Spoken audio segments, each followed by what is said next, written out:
say it, my videos are never gonna be sexy, guys. Never. Just never. I'm a 33-year-old slob, okay?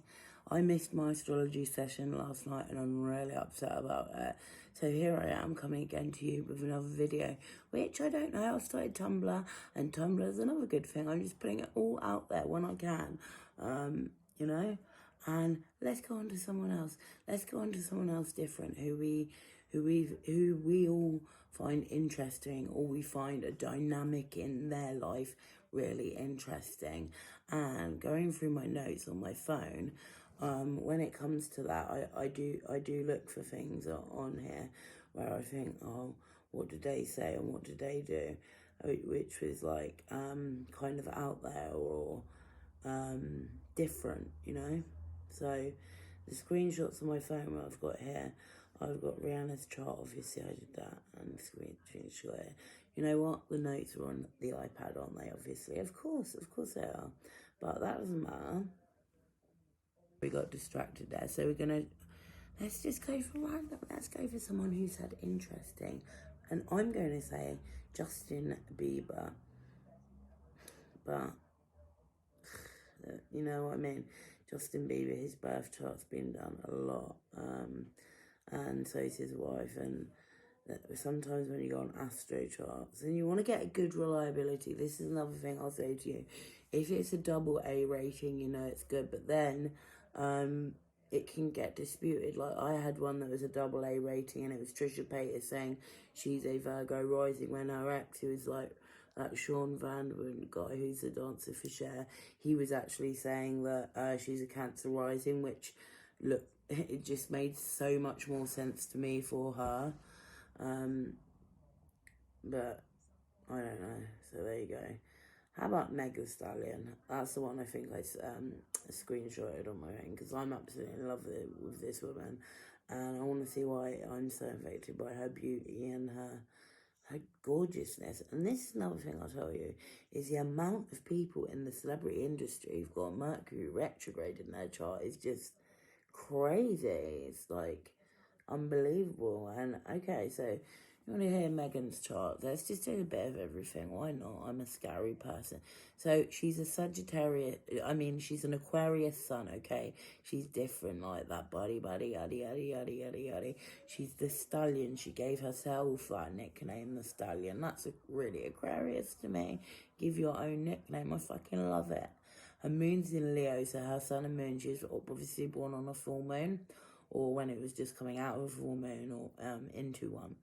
But so that's when there's a full moon, they're in opposite signs, and when there's a new moon, they're in the same sign, the sun and the moon. Okay, so her Mercury's in Aquarius also. Then she has Venus in Capricorn, and then she has a Mars retrograde, which is really interesting to me, because she doesn't strike out to me as someone who has that. Retrogrades are like, you might be fighting with energy against that particular theme in your life. So, right, do we have her rising sign? I think they say, see, I want to see her rating on another site first, so bear with me. So you get 7 shapes of the shapes, a chart. You get the bowl, you get the seesaw, you get the bucket. That's just some of them now, they're not all coming to my head. Yeah, so like bucket will have like 3 this way, and then them scattered at the bottom. And then the seesaw obviously is like side to side. The bowl is where they like scoop round along the bottom. Jupiter in Sagittarius, so it's in its rulership. But what I wanted to look for was the Rodham rating for her chart. So let's go back. Let's go back to Justin Bieber. But Meg. So yeah, it's interesting that she gives her nickname that, the stallion, and also with that, a lot of fixed energy in her chart. I get that from Meg because I have a lot of fixed energy in my chart.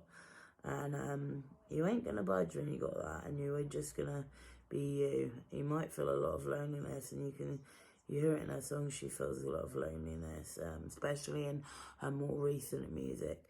Okay, see, so her reliability here is not good at all. It's on a C. See if she's on astro.com. So, right, they're saying that Taurus rising at 13 degrees. So, she looks like a Taurus rising to me. Like, she's got that really cute little cow cutie face things to me going on. But, yeah, where does it see that is not good? And when it's D, it means dirty data. So she's got a quincunx going between her Venus and her Mars in Leo. So her Mars and her Moon are conjunct. The Mars is ruling that degree. So that lower degree, it's always when it's a lower degree, it's ruling that conjunction in that chart. So what I'm going to say now is, no, you can't, she's not on astro.com then. No, I don't think she would be. Sorry guys, sorry about that. I just want to give you the proper information, you know. So let's go back to it anyway. It's a chart. So what we're working with here, the sexualityness, of course, is in the 8th house, where her north node is in Scorpio. So there comes a lot of sexual themes in the life. And the same with Chiron, I believe there's a lot of like karmic things going on there. So she's put up to the public eye. Sorry, it's not showing that. Sorry, yeah, I'm so sorry. It's not showing like the houses and numbers and stuff on them. It's ridiculous. Sorry. Yeah, so yeah, that north node is in going into the 8th house and the 7th house together with that Jupiter in Sagittarius, which is its rulership sign. So it's going to have those themes of Sagittarius enhanced in that sign, in that house. So the Jupiter is going to be really, really sexual for her, like hidden depths, all things like that. And it's also got cusping onto from the 7th house to the 8th house. It's Pluto, which is karmic. So, and then like I said, for the North Node, there's karmic depth there, with the North Node being there, with things to do with sexual themes, sexuality. And the thing that happened to her in the legal terms of that horrible man, that was karmically there for her. And it was probably about her body, you know, which is really, really sad for her. And then in her 9th house, we have her Uranus, Neptune, and her Venus. So that's her travelling around, and her Venus being beautiful because she's got that exotic look, and she can maybe attract partners of those looks and that. But it's more to do with her beauty. Her beauty is different.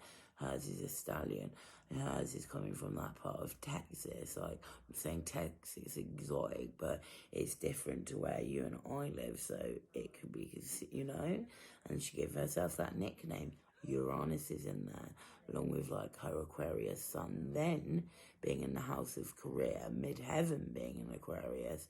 Just makes so much sense to me, like all those Aquarius themes. And then a Saturn in Pisces, like she could be going through her Saturn return right now. So she's, before your Saturn return, is building up all this karma, like the things she had happen, the things I can imagine, like the Jenner family have done with her and like used her, and like I don't know, like it just makes me sad for her. Like she doesn't deserve it. Like she's this beautiful woman who's lost her mum, and I didn't realise this as well. She's lost her dad, and so we look to the houses of like that father, yeah, 4th house father.